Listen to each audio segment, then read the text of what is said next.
Hey people, we are back with yet another must-know endgame technique for you. The position in front of you here is called the Centurini position. Now you're going to see a ton of variations of this position in your games, but the technique required to beat it is pretty much the same in every scenario. So let's get started.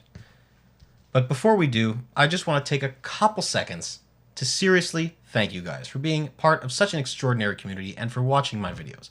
I really hope that I've been able to somewhat improve your chess games and maybe just keep a couple extra techniques in your back pocket. I want to let you know that I have opened my channel memberships, where I'm going to offer you different chess puzzles, a lot more tactics, and a lot more tips, and I'm even going to play some blitz games with you guys. Now, I've really got a lot more planned that I'm just going to keep under wraps for now, but if you're curious, just check it out by clicking the button below. It's really going to immensely help my channel, and it's going to give me a lot more time to create content for you, hopefully enough so I can start doing it full time. Now, I've got a big shout out to Dreamweavers, Yujing Ong, Georgian Alexandru Badea, and Stefan Bala, who have already subscribed. Thank you again for all of your support, and now, let's get back to the video. Now, it's White's turn to move and win the game. The problem, White can't simply promote this pawn, because this black bishop is just going to capture it right away. So, we need to find a way to distract that bishop if we want to promote our pawn.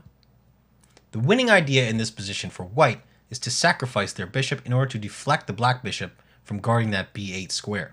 So to do that, we need a special bishop maneuver, starting with bishop to h4. Now if black plays a waiting move on that diagonal, let's say f4, White's plan is to bring their bishop to f2, and then to a7. White intends to contest the diagonal by playing bishop b8. So if black remains on that diagonal, White is going to move to b8, and bishop moves to e3, and now black's plan is to bring their own bishop to a7 and attack the b8 square from there. But here, White has this beautiful deflection, just by playing bishop to g1. And because this diagonal is only 2 squares long, black doesn't have a single other option than to capture White's bishop. And after that capture, White is free to promote, and easily going to win the game after that. Now you know I'm not going to show you this puzzle if it's that easy, right? So, in this position, black has a very, very, very powerful defense with king to b5, aiming to stop White's bishop from arriving on a7 with their king. Bishop moves to f2, king moves to a6. Okay, but now you're probably thinking that maybe you can reroute the bishop to arrive on c2 the other way around.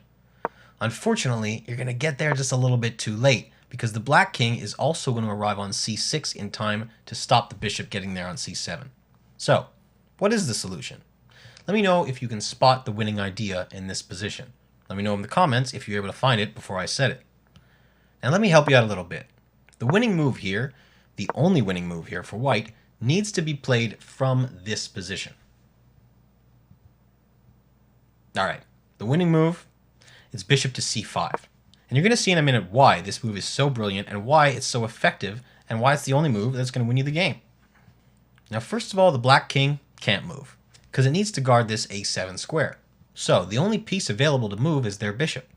But none of the potential moves, g3, f4, or e5, is going to save the game for black. So let's say black plays bishop to f4. Now White could do the c7 maneuver. Bishop to e7, king to b5, bishop to d7, king to c6. Here, black thinks they're safe because they're going to get there in time to stop bishop c7. But unfortunately for them, this position ends up being a winning move for White.